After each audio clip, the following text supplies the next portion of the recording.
אוקיי, אז בעצם התחלתי באיזומטריה, ובמבנה שלי המדרגות הן בזווית, לכן הדף מונח בזווית על השולחן ולא ב-90 מעלות, ככה שהסרגל T שלי עוזר לי במדידה של האיזומטריה.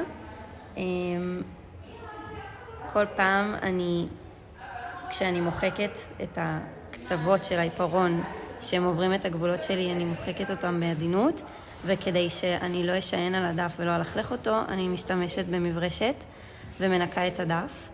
בגדול אני מחזיקה מאוד בעדינות את שני הסרגלים. אני לא רוצה למרוח את העבודה שלי, אני רוצה מאוד לשמור עליה נקייה.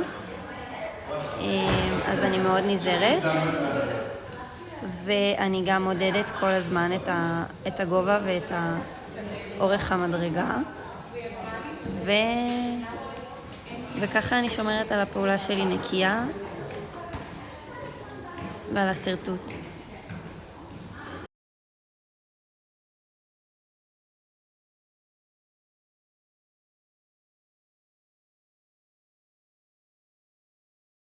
אוקיי, אז בעצם אני משתמשת בסרגל T שהוא מהווה לי את ההישענות של הסרגל המשולש שלי עליו, וככה אני יודעת שתמיד יהיה לי 90 מעלות בגבהים. ותוך כדי הפעולה שלי, כשאני רוצה לזוז עם הסרגל על הדף, אני משתדלת מאוד להרים אותו מעל הדף כל הזמן, ולא להזיז אותו שלא ישפשף לי את הסרטוט, או ילכלך אותו וימרח, בגלל שהעיפרון הוא מאוד מריח.